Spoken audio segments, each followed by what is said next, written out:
Hello class 11 science के प्यारे बच्चों, वेलकम बैक टू रैंकर्स। ठीक है, हमने चैप्टर स्टार्ट किया था कौन सा आप लोगों का, फिजिक्स का। याद होगा, होप सो आप लोगों को लास्ट वीडियो काफी पसंद आया होगा मेरा, राइट। तो देखिए हमने चैप्टर कौन सा स्टार्ट किया था बच्चों, units and measurements. Last time जो है लास्ट टॉपिक हमने पढ़ा था डायमेंशंस के बारे में, राइट। डायमेंशनल एनालिसिस क्या होता है, ठीक। तो हमने जो है सबसे पहला उसका एनालिसिस किया था, यानी कि चेकअप किया था हमने। डायमेंशंस की हेल्प से पता किया था कि हमारी कोई एक फिजिकल इक्वेशन, यानी कि फिजिक्स में आने वाली इक्वेशन, कोई गिवन फॉर्मूला, वो करेक्ट है या नहीं, ठीक है ना। डायमेंशंस की मदद से हमने चेक किया था कि लेफ्ट हैंड साइड और राइट हैंड साइड उस इक्वेशन के सही है या नहीं, यानी कि वो इक्वेशन जो है हमारी डायमेंशनली करेक्ट है या नहीं, राइट है। अब चलते हैं, अब जो है हम सेकेंड एप्लीकेशन की तरफ चलते हैं डायमेंशनल एनालिसिस के, राइट है ना। यानी कि डायमेंशंस की मदद से अब हमें पता करना है, ठीक है, कि दो हमारे पास फिजिकल क्वांटिटीज है, या फिर मान लीजिए दो नहीं, छोड़िए, दो से ज्यादा हो सकती हैं, ओके ना। यानी कि हमारे पास अगर दो या तीन टर्म्स हैं या चार टर्म्स भी हो गए जो इक्वेशन बनाने में काम आते हैं, राइट है ना, उनकी रिलेशनशिप देखना है हमें। यानी कि एक फॉर्मूला भी बोल सकते हैं कि हमें क्या करना है, यहाँ पर तैयार करके दिखाना है, ओके ना। To establish relationship between related physical quantities, okay ना। कोई एक इक्वेशन है, कोई एक फॉर्मूला है फिजिक्स का हमारे पास, हमें उसे चेक करना है, राइट है ना, उसे बनाना है कि एक टर्म दूसरे टर्म के डायरेक्टली प्रोपोर्शनल है, कुछ पावर्स आ रही हैं या नहीं उस फॉर्मूले के अंदर, square, square root, okay, cube, cube root वगैरह। तो यहाँ पर जो है हम सबसे पहले टेस्ट कर रहे हैं या फिर रिलेशंस चेक कर रहे हैं।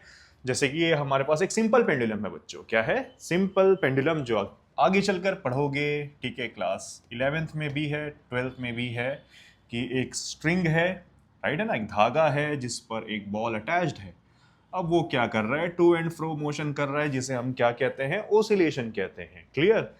तो टाइम पीरियड का इसका जो है हमें फॉर्मूला जो है बनाना है, क्लियर, कि इसका टाइम पीरियड जो रहता है वो किसके प्रोपोर्शनल है, डायरेक्टली, इनडायरेक्टली, स्क्वायर आ रहा है, स्क्वायर रूट आ रहा है। तो इन जनरल इसका formula something t is equals to 2 pi root of l by g है, राइट है ना। अगर इस कांस्टेंट को मैं हटाता हूं यहां से, तो t प्रोपोर्शनल हो रहा है square root of length by square root of acceleration due to gravity के, ओके ना। तो स्क्वायर रूट को हम कैसे लिखते हैं, पावर 1/2 बच्चों, जी के पावर में 1/2। तो यहां पर हमें क्या मालूम पड़ रहा है कि जो टाइम पीरियड है डायरेक्टली प्रोपोर्शनल है किसके, स्क्वायर रूट ऑफ लेंथ के। उसी तरीके से जो टाइम पीरियड है कोनिकल, सॉरी, सिंपल पेंडुलम का, वो इनवर्सली प्रोपोर्शनल है बच्चों एक्सेलरेशन ड्यू टू ग्रेविटी के, ओके ना। तो यही चीज हमें चेक करनी है, राइट।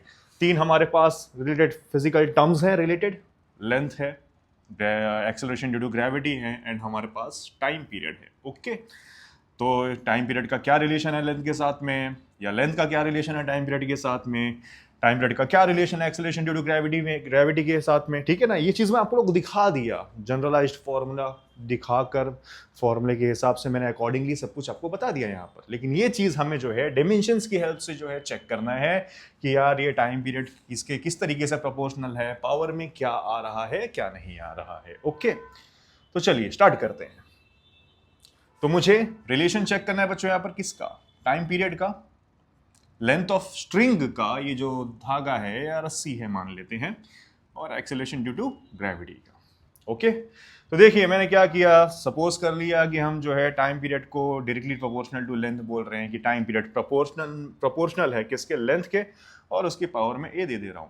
हो सकता है पावर में 1 भी आए, ओके, किसी दूसरे फॉर्मूले में, बट यहाँ पर पावर को ए ले रहा हूं मैं। उसी तरीके से टाइम पीरियड को बोल रहा हूँ कि वो प्रोपोर्शनल है एक्सेलरेशन ड्यू टू ग्रेविटी के, and acceleration due to gravity की पावर में क्या दे दे रहा हूँ बच्चों, मैं बी दे दे रहा हूँ, ठीक है। दोनों को कंबाइन अगर हम करें तो टाइम पीरियड प्रोपोर्शनल हो रहा है किसके, length to the power A, acceleration due to gravity to the power D के, है ना। अच्छा, प्रोपोर्शनल साइन जब भी हम हटाते हैं क्लास 9th में, रेशियो एंड प्रोपोर्शन अलजेब्रा में आप लोगों ने सीखा ही होगा, ठीक है, कि प्रोपोर्शनल की साइन हटती है तो क्या आता है, कांस्टेंट आता है, राइट। तो यहाँ पर मैंने प्रोपोर्शन की साइन जब हटाई तो क्या आ गया, के आ गया कांस्टेंट, ओके। इक्वेशन इक्वल हो गई कि टाइम पीरियड इक्वल हो रहा है K times L to the power A G to the power D के, ओके ना। अब आगे बढ़ते हैं हम। तो मैं क्या कर रहा हूं, लेफ्ट हैंड साइड के डायमेंशंस और राइट हैंड साइड के डायमेंशंस को इक्वेट कर रहा हूं, राइट। यहाँ पर टाइम पीरियड था हमारे पास, राइट। देखिए यहाँ पर लेफ्ट साइड में क्या था, टाइम पीरियड था। टाइम पीरियड यानी कि समय। अच्छा, टाइम पीरियड का मतलब क्या होता है, इस बॉब को जो है एक ऑसिलेशन करने के लिए, यानी कि ये एंड पर जाकर वापस यहाँ पर पहुंचने के लिए कितना समय लगा, ठीक है ना, कितना समय लगा, कितना टाइम लगा इस बॉब को या फिर इस मास को, सस्पेंडेड मास को, लटके हुए मास को पॉइंट ए से पॉइंट बी पर जाने में और बी से वापस ए पर आने में। एक ऑसिलेशन का क्या मतलब होगा कि ये जो पार्टिकल है ए से बी पर गया, देन बी से ए पर आया, ओके। तो इतना करने में उसे कितना समय लगा, राइट है ना, कितना वक्त लगा, उसे हम कहते हैं टाइम पीरियड। तो सेकंड में नापते हैं हम टाइम को, राइट। तो इसीलिए इसका जब मैं डायमेंशन लिख रहा हूं बच्चों LMT, ओके ना, तो लेंथ की पावर क्या हो जाएगी, 0, बिकॉज यहां पर कुछ मीटर वगैरह तो आने वाला है नहीं, केजी वगैरह तो नजर नहीं आ रहा है, किलोग्राम, तो मास की पावर भी क्या हो जाएगी 0, बट टाइम की पावर क्या रहेगी 1, बिकॉज टाइम पीरियड को किसमें मेजर कर रहे हैं हम, सेकेंड्स में, राइट है। तो इसीलिए मैंने क्या किया, यहां पर जब मैं डायमेंशंस लिख रहा हूं LMT LMT LMT, ओके। तो L की पावर में क्या दिया मैंने 0, मास की पावर में क्या दिया मैंने 0, टाइम की पावर में क्या दे दिया 1, क्योंकि टाइम मेजर होता है किसमें, सेकेंड्स में, ओके। अब राइट हैंड साइड में जब चलूं, ओके, यहां पर L था, यहां पर क्या था स्मॉल g, यानी कि एक्सेलरेशन ड्यू टू ग्रेविटी। तो LMT लिख रहा हूं अगर मैं, ठीक है ना, लेंथ था वहां पर राइट साइड में, तो लेंथ का यूनिट मीटर होता है और एक ही लेंथ थी वहां पर, तो इसके लिए मैं लेंथ की पावर में क्या लिख देता हूं बच्चों, बताइए फटाफट, लेंथ की पावर में 1 लिख देता हूं, राइट। मास की पावर 0, टाइम की पावर 0, एनीथिंग रेस टू 0 क्या होता है 1, इसलिए मैंने उनको हटा दिया यहां से। सिमिलरली यहां पर भी स्मॉल g था, स्मॉल g, राइट, इसका यूनिट क्या होता है मीटर पर second square, because it is what, acceleration. Second square को ऊपर करूंगा तो पावर की साइन क्या हो जाएगी बच्चों, चेंज हो जाएगी, ओके ना। तो अगर LMT लिख रहा हूं मैं, तो मीटर तो 1 है, तो लेंथ के ऊपर क्या आया 1 आया। की जी नजर आ रहा है क्या हमें, नहीं इस यूनिट में।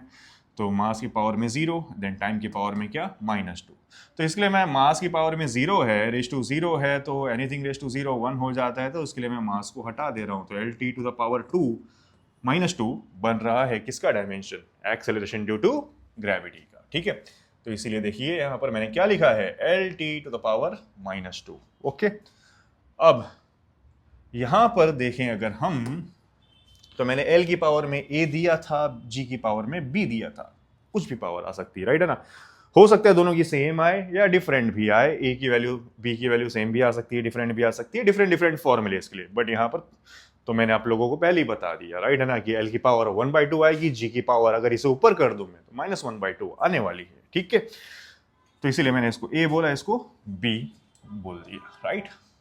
तो चलिए यहां पर अब हम इससे क्या करते हैं, कंप्लीट सॉल्व करते हैं, क्लियर, फॉर्मूला बनाकर दिखाते हैं। रिलेशनशिप एस्टेब्लिश करने का मतलब ही है कि हम क्या इनडायरेक्टली क्या बनाने वाले हैं बच्चों, फॉर्मूला बनाने वाले हैं, ओके। चलिए, तो यहां पर क्या बच रहा है के, यहां पर क्या करता हूं मैं, ये 1 को जो है A से मल्टीप्लाई कर देता हूं, लॉ ऑफ इंडाइसिस, ये बचेगा।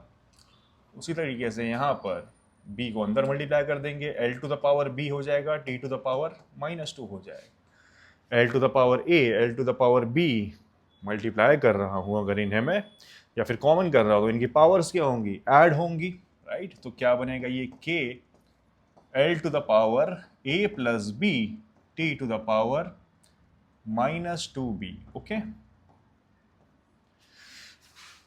L0 M0 T1, okay. तो दोनों साइड के डायमेंशंस को अगर मैं इक्वेट करूं, क्योंकि डायमेंशन लेफ्ट साइड और राइट साइड क्या होते हैं बच्चों, सेम होते हैं कोई भी फिजिकल इक्वेशन की, राइट है ना, फर्स्ट एप्लीकेशन में हमने देखा था। तो यहां पर क्या करते हैं, इक्वेटिंग ईच डायमेंशन। तो देखिए यहां पर L टू द पावर 0 है, इक्वल्स टू क्या है L to the power A plus B। उसी तरीके से सिमिलरली यहाँ पर t की पावर में 1 है, इज इक्वल्स टू t की पावर में यहाँ पर क्या है -2b, हमने इक्वल रख दिया इन्हें, ओके। तो अब पावर्स को क्या करते हैं, इक्वेट करते हैं, इक्वेटिंग पावर्स इक्वल करके रखते हैं। तो a प्लस बी बच्चों इक्वल हो रहा है किसके, 0 के। उसी तरीके से -2b इक्वल हो रहा है किसके, 1 के। बेसिक मैथ्स यूज़ करेंगे तो a plus B is equals to 0। यहाँ से b क्या हो जाएगा बच्चों, -1/2, बिकॉज -2 डिवाइड में जाएगा वहाँ पर। ओके, अब यहाँ पर क्या करते हैं, a इक्वल हो जाएगा -b के, तो therefore a will be is equals to negative of b। क्या मिला है हमें, -1/2 मिला है, राइट। तो माइनस माइनस कैंसिल हो जाएगा, तो देयरफॉर a क्या बचेगा हमारे पास 1/2, और b क्या बच रहा है -1/2। तो हमने लिखा था स्टार्टिंग में, राइट, कि t इक्वल है किसके, kl to the power a, g to the power b के। तो इसे मैं इक्वेशन नंबर 1 कह देता हूं। a और b की वैल्यू हम कहाँ यूज कर लेंगे, इक्वेशन नंबर 1 में, राइट। तो चलिए, यूजिंग दीज वैल्यूज कहाँ यूज कर रहे हैं हम, इक्वेशन नंबर 1 में बच्चों। तो क्या थी equation number 1, t is equals to k l to the power a, ठीक है, g to the power b। Therefore, time period of simple pendulum will be is equals to what, k l to the power a क्या मिला है 1/2, g क्या मिला है negative of 1/2। मैंने बोला था कि जब एस्टेब्लिश कर रहे हैं हम relationship between terms of physical quantities, तो हमें परफेक्ट क्या बन के मिलता है, फॉर्मूला। तो देखिए क्या हो जाएगा, k l to the power 1/2, और ये g की पावर नेगेटिव 1/2 को नीचे करूंगा मैं अगर, तो g to the power positive 1/2, right. 1/2 का मतलब मैंने आप लोगों को बताया, अगर किसी भी टर्म के पावर में 1/2 है तो क्या मतलब होता है उसका, स्क्वायर रूट होता है। तो ये square root of length by ये क्या हो रहा है, square root of gravity. Square root को कॉमन कर देंगे तो k root of l by g मिल रहा है हमें, ठीक है। तो इस तरीके से हमने रिलेशनशिप एस्टेब्लिश कर ली time period, length of string और एक्सेलरेशन ड्यू टू ग्रेविटी के बीच में for a simple pendulum, right. अब एक्सपेरिमेंटली जब एक्सपेरिमेंट्स परफॉर्म किए गए तो हमें k की वैल्यू पता चली 2π, ठीक है। तो इससे परफेक्ट फॉर्मूला बन जाता है time period of simple pendulum का बच्चों, t is equals to 2π root of l by g। I hope आप लोगों को ये एप्लीकेशन जो है काफ़ी अच्छे से समझ में आया होगा, ठीक है। एक बार और रिवाइंड करके आप लोग देख सकते हो, परफेक्ट अच्छे से समझ जाओगे आप, राइट। तो ये था सेकेंड एप्लीकेशन किसका, डायमेंशनल एनालिसिस का। डायमेंशंस की हेल्प से हम और क्या क्या देख सकते थे, हमने वो देख लिया। नेक्स्ट एप्लीकेशन की तरफ अब बढ़ते हैं, राइट। चलिए, ये बहुत इंपॉर्टेंट है, आप लोगों की कॉलेजेस के पेपर्स में, क्वेश्चन पेपर्स में मैंने देखा है काफ़ी सालों से आते हैं सवाल, ठीक है, कि भाई बताओ, लेट अपना ये आंसर दिखाओ कि 1 जूल बराबर है किसके, एक्स अर्क के, या फिर 1 जूल कितने अर्क के बराबर आ रहा है ये दिखाओ। या तो प्रूफ करने बोल देता है कि show that 1 joule is equals to 10 to the power dash erg, right. तो देखिए यहाँ पर क्या करना है हमें, सवाल क्या बोलेगा, कन्वर्ट फैक्टर ढूंढना है मुझे, conversion factor. Okay, to find the conversion factor between the units of same physical quantity in two different system of units, right. Systems of units मैंने आप लोगों को बताया था बच्चों, एसआई, राइट है ना, जिसे एमकेएस बोल रहा था मैं, एमकेएस को फिर हमने एसआई बोलना स्टार्ट कर दिया, राइट। फिर उसके बाद सीजीएस, देन एफपीएस। एफपीएस को हम उतना इज्जत देंगे नहीं, राइट। तो दो बच रहे हमारे पास, कौन कौन सा, एमकेएस एंड CGS। इसमें से SI कौन है, इंटरनेशनल स्टैंडर्ड, इंटरनेशनली एक्सेप्टेड है हमारा कौन सा, पहला वाला MKS, जिसे हम SI कहते हैं। तो अगर मान लीजिए मेरे पास कोई एक फॉर्मूला है, ठीक है, या कोई एक टर्म है फिजिक्स का, राइट। अब उसके जो है मुझे क्या करना है, दो डिफरेंट सिस्टम ऑफ यूनिट्स हैं, राइट। जैसे फोर्स को हम न्यूटन कहते हैं किस में, SI सिस्टम में फोर्स को मेजर करते हैं, राइट है ना।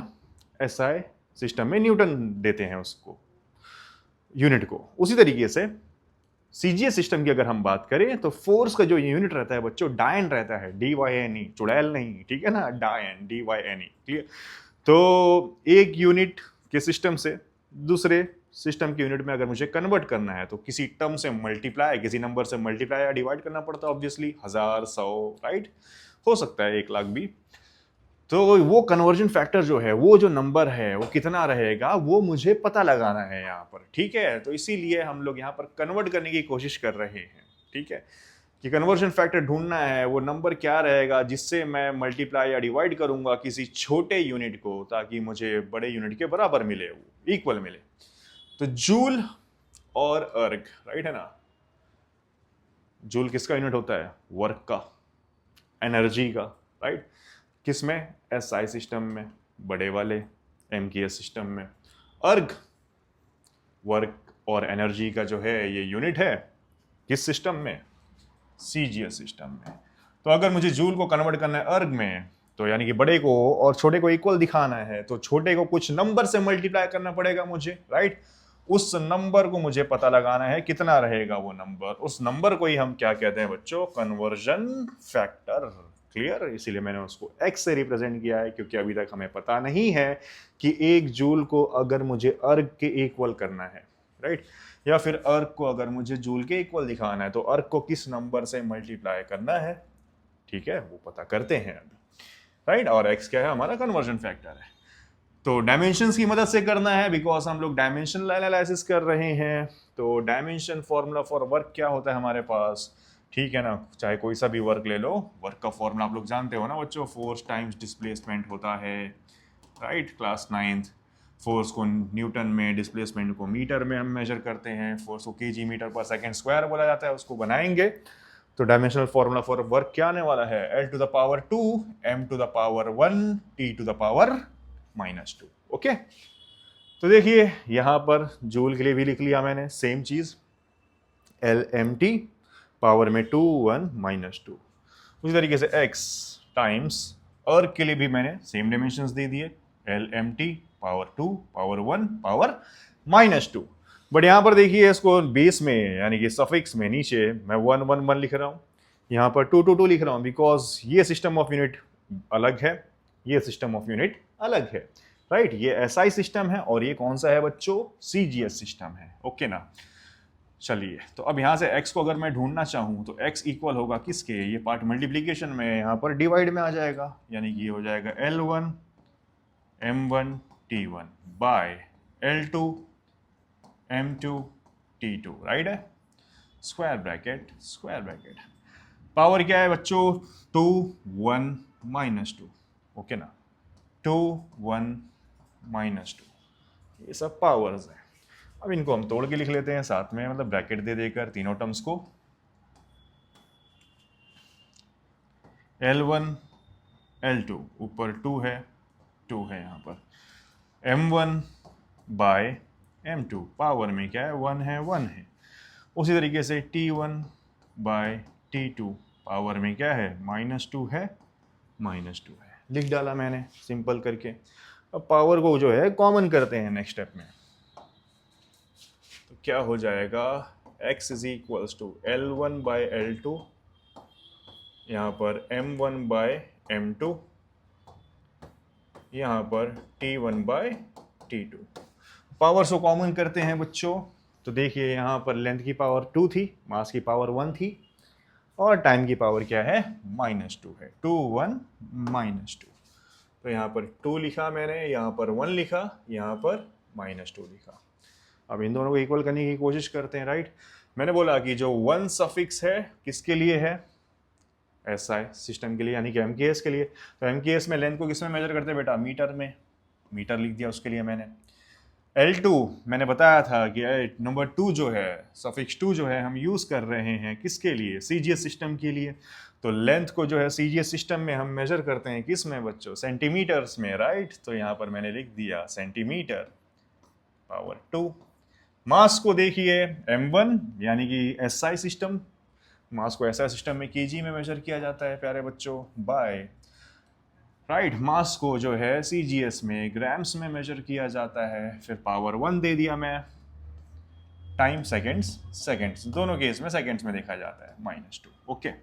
अब यहाँ पर क्या करते हैं? सेकेंड सेकेंड तो कैंसिल हो जाएगा, 1 बचेगा बच्चों, ओके ना। बट यहाँ पर कैंसिलेशन पॉसिबल नहीं है अनलेस एंड अनटिल हम इन्हें जो है कन्वर्ट कर देते हैं। तो हम जानते हैं कि बेटा 1 मीटर में कितना सेंटीमीटर होता है? 100 सेंटीमीटर। स्कूल में सीख कर आए हो आप लोग, तो मैं लिख देता हूँ 100 सेंटीमीटर बाय सेंटीमीटर। नहीं सीख कर आए तो सीख लो, 1 मीटर में 100 सेंटीमीटर होते हैं, क्लियर। फिर केजी को ग्राम के इक्वल करना है, तो 1 केजी में कितने ग्राम्स होते हैं? 1000 ग्राम। तो 1 केजी की पोजीशन पर मैंने 1000 ग्राम लिख दिया, बाय ग्राम टाइम्स पावर 1, ओके, यहाँ पर 1 की पावर में -2 है। सेंटीमीटर सेंटीमीटर कैंसल हो गया बच्चों, राइट है ना। ग्राम और ग्राम भी क्या हो गया, कैंसल हो गया। तो हमारे पास अब क्या बच रहा है यहाँ पर, 100 to the power 2, 1000 to the power 1, 1 to the power -2। Okay, तो देखिए यहाँ पर 100 को 10 का पावर 2 बोल सकता हूं मैं, इसका स्क्वायर।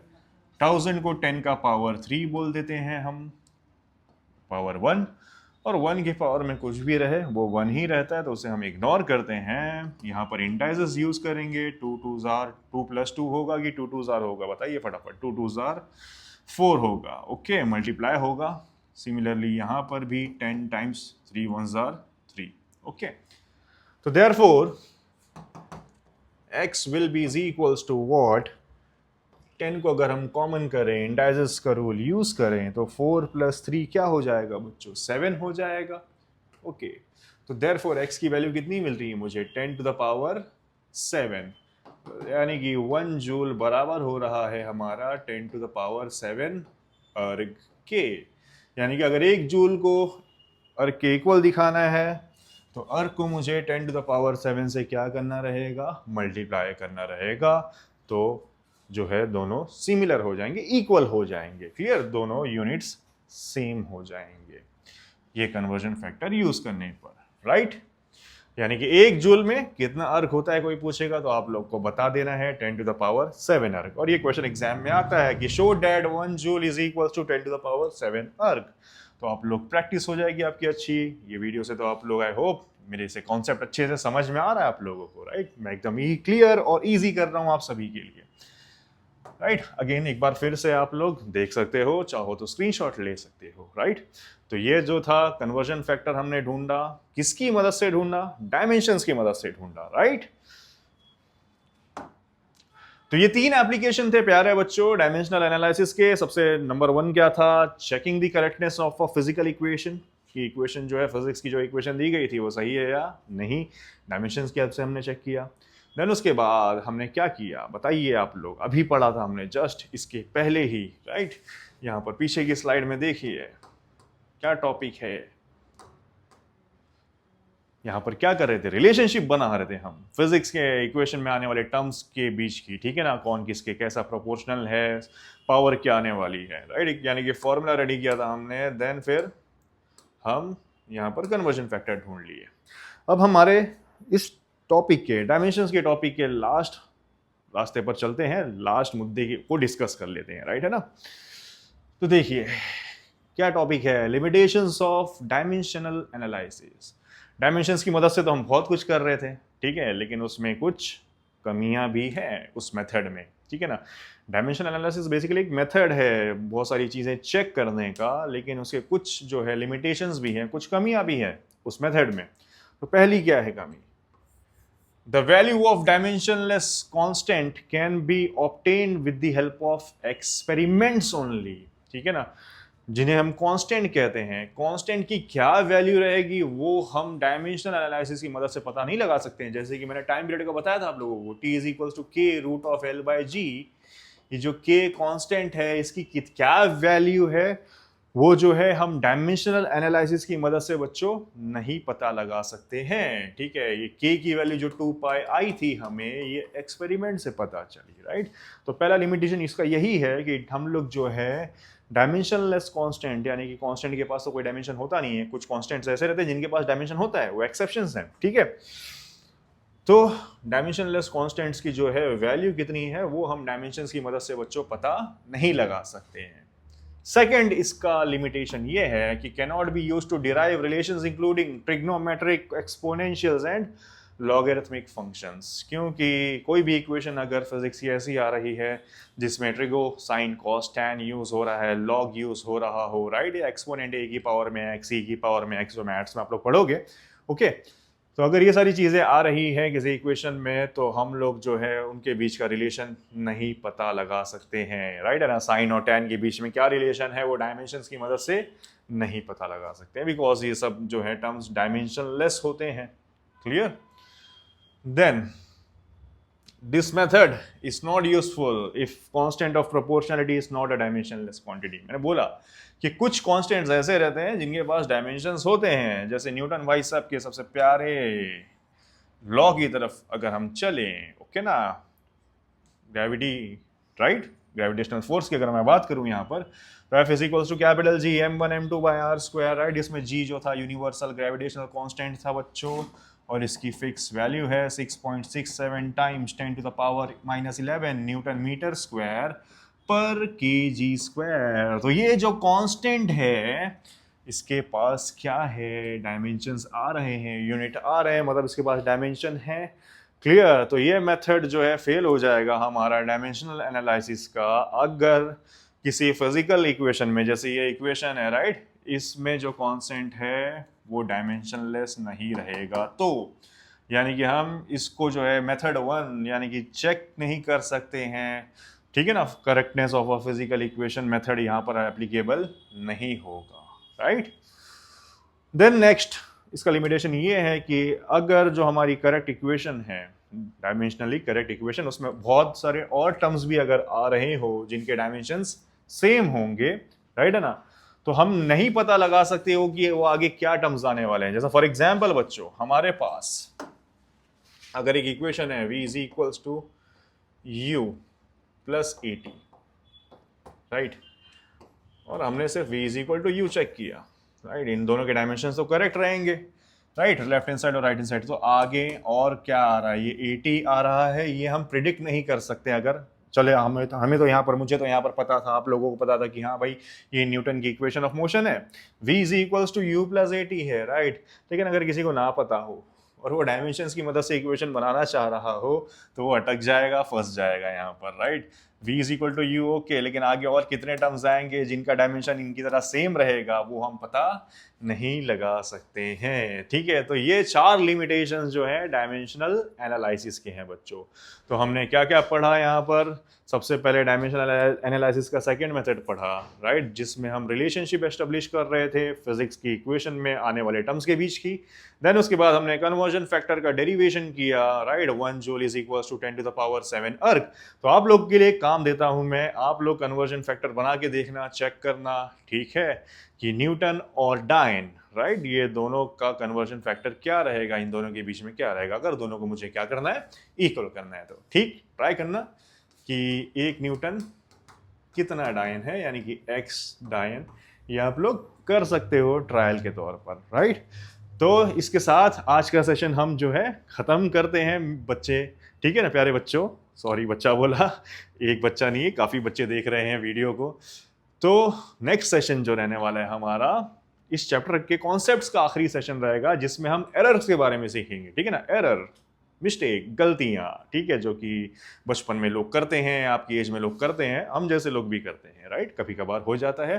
तो एरर करना है हमें, एरर के बाद, और वो इंपॉर्टेंट टॉपिक रहेगा अगर आप लोग जो है एंट्रेंस की प्रिपरेशंस भी करने जा रहे हो तो उसको डिटेल में सीखना आप लोग अच्छे से। मैं अपनी तरफ से पूरी कोशिश करूंगा ताकि आप लोगों को पूरा अच्छे से समझ में आए वो। देन एरर्स के बाद जो है एक सेशन हम और करेंगे जिसमें आप लोगों का न्यूमेरिकल्स होगा और इस चैप्टर की पूरी कहानी क्या होने वाली है, खत्म होने वाली। तो बने रहिए हमारे साथ रैंकर्स में। मेरा नाम तो आप लोग जानते ही रहोगे, कमेंट सेक्शन में बता देना नाम मेरा, ठीक है। चलिए, थैंक यू वेरी मच प्यारे बच्चों।